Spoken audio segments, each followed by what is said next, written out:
Porque o traficante Eliseu Felício de Souza, ele é conhecido como Zeu, foi solto nesta quinta-feira no Rio de Janeiro depois de cumprir 13 anos e 7 meses de prisão pela morte do jornalista Tim Lopes em 2022. O criminoso vai cumprir agora prisão domiciliar, com monitoramento por tornozeleira eletrônica. Ele estava preso desde 2010, quando foi capturado no Complexo do Alemão. Entre os 7 condenados pela morte de Tim Lopes, Zeu era o único que ainda permanecia preso. O jornalista foi brutalmente assassinado enquanto investigava denúncias sobre abuso sexual de menores e também tráfico de drogas em bailes funk no Rio. Ele foi descoberto por traficantes da região quando filmava a venda de drogas com uma microcâmera no bolso da camisa. Vou começar essa com o Roberto Mota, que já trouxe, inclusive, por diversas ocasiões, esse exemplo triste, né, da morte do Tim Lopes, também a atuação dessas facções criminosas e a maneira como ele foi brutalmente assassinado, né, Mota? Inclusive tem um nome técnico para isso, não me lembro, você vai relembrar a gente. Enfim, mas nós falávamos sobre a saidinha e sobre o não cumprimento da pena completa. Tá aí um exemplo, mais um exemplo para a nossa audiência. Tim Lopes era repórter de um dos maiores grupos de comunicação do país, repórter corajoso. Ele se infiltrou num baile para fazer uma matéria sobre exploração sexual de menores. Morreu por causa disso. Ele foi levado para uma favela e foi torturado. Dizem que os criminosos atiraram nas mãos e nos pés dele. Queimaram seus olhos com cigarro e os quartejaram ainda vivo usando uma espada. Em qualquer democracia ocidental, os autores de um crime como esse seriam condenados, no mínimo, a muitas décadas de prisão, sem qualquer benefício, ou a prisão perpétua, ou, em alguns países, a pena de morte. No Brasil, como você disse, Caniato, nenhum deles está preso mais. E esse é o menor escândalo desse caso.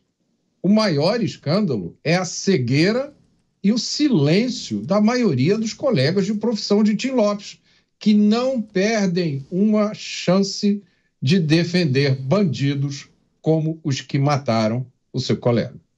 Esse é um bom exemplo, né, dessas reflexões que vocês estavam fazendo, né, Dávila? No caso dos responsáveis pela morte do Tim Lopes, 7 foram condenados. Os 7 já estão na rua. É um absurdo. Essas coisas é que geram revolta na população, e com razão. Como é que uma pessoa que comete um crime bárbaro desse, que fere, sim, todos os princípios morais de uma civilização como a nossa, e essa pessoa está solta, jamais poderia ter saído da prisão. Por isso tem que acabar mesmo com essa progressão de pena. Isso é um absurdo, esse é um crime hediondo, esse é um crime bárbaro. Uma pessoa dessa não pode voltar a conviver com a sociedade. Não existe como uma pessoa dessa pode se integrar à sociedade. Ele vai voltar a fazer o que ele sempre fez, cometer crimes bárbaros. Isto é o retrato da impunidade, isso gera revolta. E essa revolta faz com que as pessoas cada vez mais desacreditem na própria justiça, porque isso não é justiça. Eu me recordo muito bem desse episódio do Tim Lopes, foi uma coisa que chocou o país. E o Mota tem toda a razão.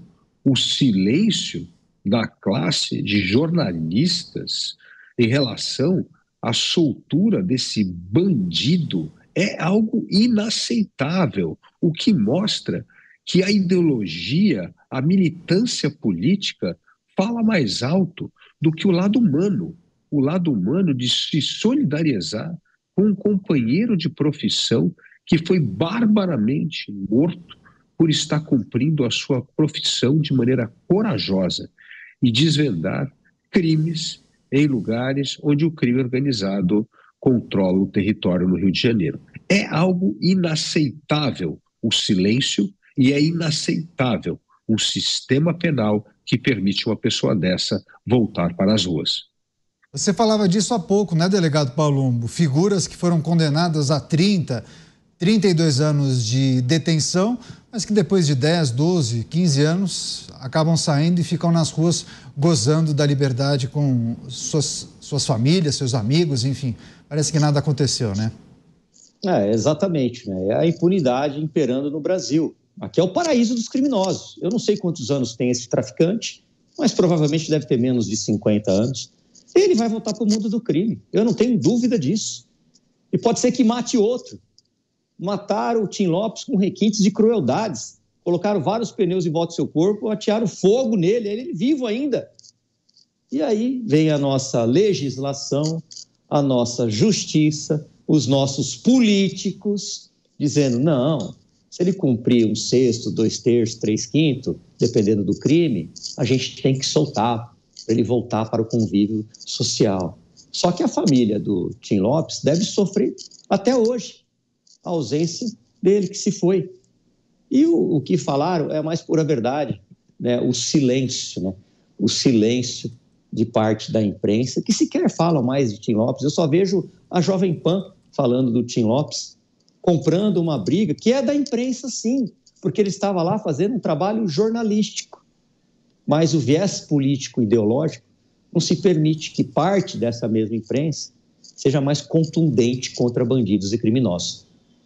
Mota, a gente, claro, trouxe muitas reflexões e análises, e vocês entendendo como sendo uma decisão acertada do Congresso Nacional acabar com o dispositivo da saidinha de presos, ainda que isso gere muito debate. Mas diante desses episódios que a gente tem acompanhado, quando a gente trata das pessoas que foram condenadas, mas acabam se beneficiando da progressão de regime, eu me lembro que teve um programa que você elencou coisas que seriam fundamentais, urgentes. Prioridade zero para o parlamento para deliberar sobre e tentar mudar esse regramento. Me lembro que você falou da revisão da progressão de regime, talvez sobre as visitas íntimas, também as audiências de custódia, me lembro que você tratou disso. Enfim, o que a gente poderia colocar num pacote para que os congressistas pudessem aproveitar esse momento e colocar em discussão, por que não? Essas medidas todas, Caneto, faltou aí nessa sua lista acabar com essa tal de remissão de pena por leitura, né? O que você tem que criar no Brasil é uma pena de prisão de verdade. É simples. As pessoas, às vezes, ficam perdidas no juridiquês. Então, eu vou falar em português. Você assaltou alguém? Foi condenado a 12 anos? Tchau, companheiro. A gente se vê daqui a 12 anos. É isso. Você perdeu 12 anos da sua vida. Você vai ficar 12 anos sem ver sua família. Você vai ficar 12 anos sem encontrar com a sua namorada. É isso. Isso é a pena. É a sentença que você recebeu. Você não gosta disso? Está desconfortável? Eu tenho uma ótima sugestão para você. Não cometa crime. Aí você vai estar no pleno gozo dos seus direitos.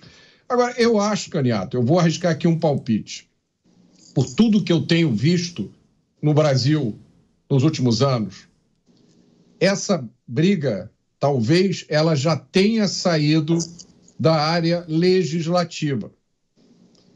Eu acho que antes da gente ter um Congresso Nacional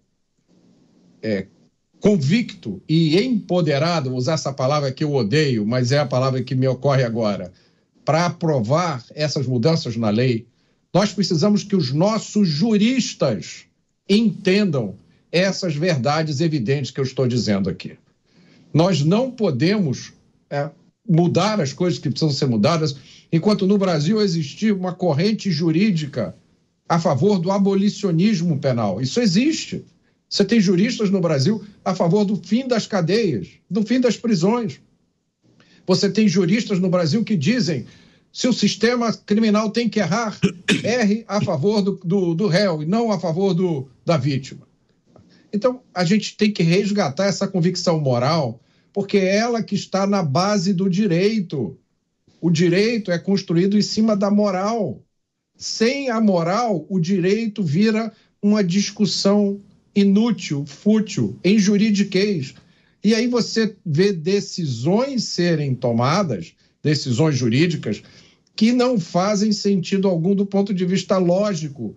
Você proibir, é como se você autorizasse, a partir de agora, os receptadores podem comprar a mercadoria roubada à vontade. Deixou de ser crime, né? até 5 telefones celulares, até 2 relógios Rolex, está liberado.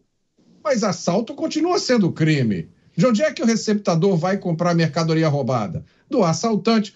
Mas isso não tem lógica. Não tem lógica mesmo. Porque são decisões tomadas longe da lógica, longe da moral. Eu sei que as pessoas que não convivem no meio da segurança pública, que não têm um envolvimento muito grande com isso, Caniato, às vezes elas não acreditam nas coisas que a gente conta. Elas dizem, não pode ser assim, Roberto. Não pode ser assim. Mas está aqui o caso do Tim Lopes. A gente, neste programa, falou de uma declaração de que a saidinha é uma medida boa porque é a favor da família. E nesse mesmo programa, nós estamos falando do assassinato bárbaro, tortura e assassinato do Tim Lopes. Nenhum dos seus assassinos está mais preso. E a família do Tim Lopes, como é que ficou? Como é que fica? Eu não sei se o Tim Lopes era casado, se ele tinha filhos, mas alguma família ele tinha. Como é que fica a família dele? Como é que fica a família das outras 40 mil pessoas assassinadas todos os anos? Então, Caniato, voltando de onde eu comecei, eu acho que essa discussão não é mais só legislativa. Nós precisamos de vozes no meio jurídico que tenham a coragem de defender isso. A lei que é feita, a lei e a jurisprudência, as decisões judiciais, que são feitas sem ter uma base moral, elas são um caminho para a insanidade. Quer fazer o último complemento, Davila?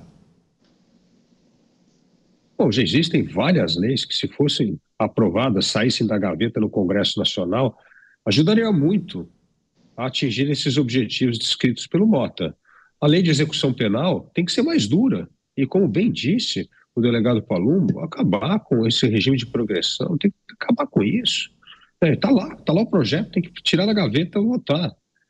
Prisão, fim de prisão em segunda instância, está lá, é só tirar da gaveta e votar. Termos metas para elucidação de crimes nas polícias, acho que isso é fundamental, precisamos ter meta. O Brasil tem uma das mais baixas metas do mundo de esclarecimento de crimes, nós precisamos ter meta, porque isso vai melhorar o desempenho da polícia. Nós precisamos ter um controle de armas e munições, nós precisamos ter o que eu chamo do DNA da bala e da arma, porque se não tiver isso, é esse festival de coisa que passa pela fronteira. Então, os projetos estão aí. Agora, se não tem, como bem disse o Mota, uma convicção em valores, em moral, os projetos vão ficar na gaveta, porque todo mundo acha que tirar esses projetos, não, é complicado. Não, mas eu acho que a sociedade brasileira está pronta para que esses projetos saiam da gaveta no Congresso Nacional, porque ninguém aguenta mais a violência que hoje assola a vida de todo brasileiro, de qualquer classe social, em qualquer estado da nação. Hoje é o problema número 1. E, finalmente, o Brasil precisa realizar que o combate ao crime organizado deveria ser a prioridade número 1 de qualquer governo. Deveria ser uma política de Estado, porque, se não for, o Brasil vai virar um narco-estado, como ocorreu em outros países da América Latina.